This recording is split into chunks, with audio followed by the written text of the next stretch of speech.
O que são as obras de Nicolaítas? Essa palavra ela é dividida em duas partes. Nick significa conquista e Laítas significa pessoas. São conquistadores de pessoas, são dominadores de rebanho. E você sabe que o rebanho ele é de Jesus Cristo. Ele não é de outra pessoa, ele é de Jesus.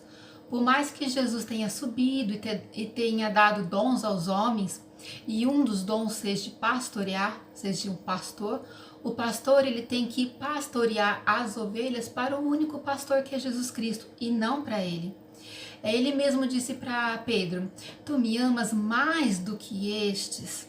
Sim, eu amo. Ele perguntou isso 3 vezes de várias formas e a pergunta era: tu me amas mais do que a estes outros, mais do que as pessoas? Sim, eu amo.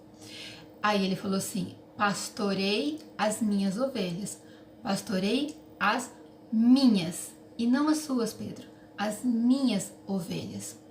O pastor é Jesus, foi ele que deu o sangue dele e a gente precisa levar as pessoas para ele e não para nós.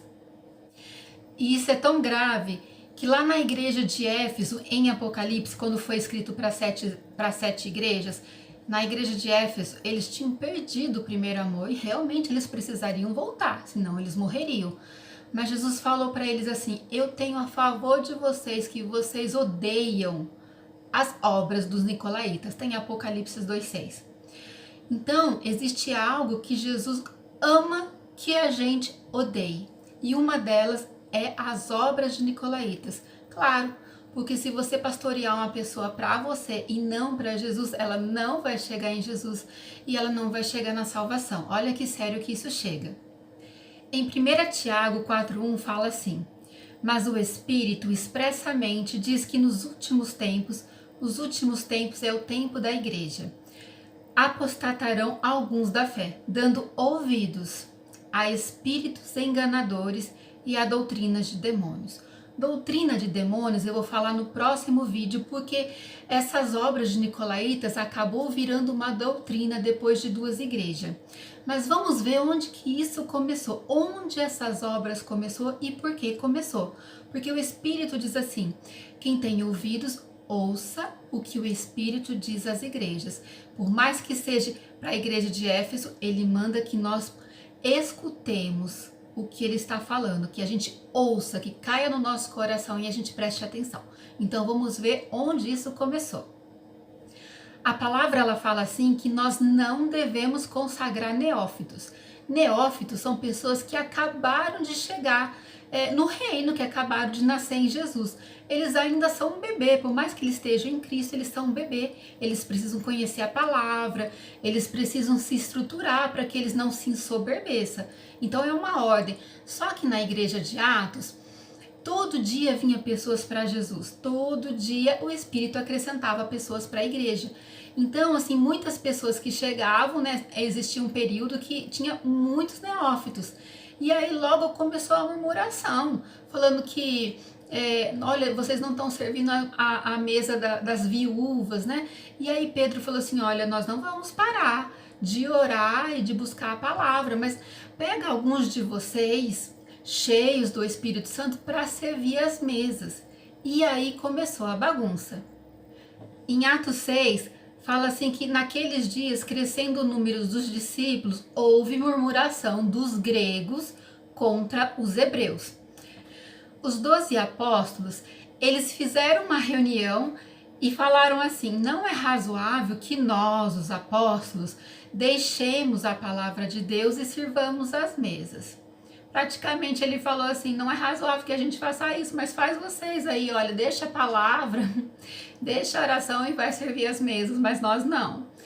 Então, vocês escolham entre vocês 7 pessoas de boa reputação, cheio do espírito de sabedoria, né, para que faça essa obra. Só que agora pensa, neófito escolhendo neófito.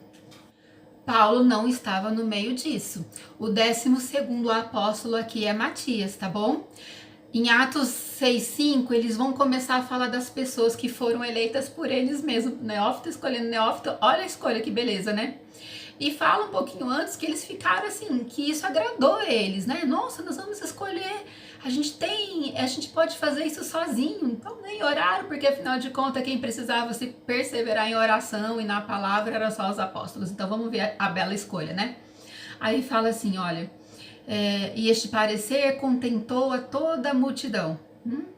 E elegeram, agora olha, Estevão, o Estevão, vírgula, aí fala alguma coisa sobre o Estevão, homem cheio do Espírito Santo. Era esse. Agora vai falar só de nomes. Filipe, Prócoro e Nicanor, e Timão e Parmenas.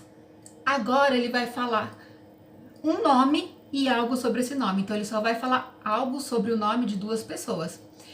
E Nicolau, prosélito de Antioquia. Então ele falou sobre duas pessoas. O primeiro foi Estevão, homem cheio do Espírito Santo. E nós sabemos que esse homem cheio do Espírito Santo deu a vida, né? Ele foi o primeiro mártir. Agora o outro, Nicolau, vírgula, prosélito de Antioquia. Aqui está falando claramente que ele não era cristão, ele ainda era um prosélito de Antioquia. O que é um prosélito? Um prosélito significa que Nicolau, ele não era judeu, mas ele se converteu ao judaísmo. Aí Jesus estabeleceu a igreja. Ele olhou a igreja e falou assim, bom, agora eu quero ser a igreja. Mas ele não estava convertido, ele ainda era um prosélito de Antioquia. A mente dele ainda estava lá na lei. Então essa foi a escolha deles. E a partir daí, Nicolau, que não estava convertido, começou a fazer algumas coisas, querer a ovelha para ele, querer dominar as pessoas, até que chegou nas obras de Nicolaitas. E amanhã a gente vai ver essa doutrina dos Nicolaitas.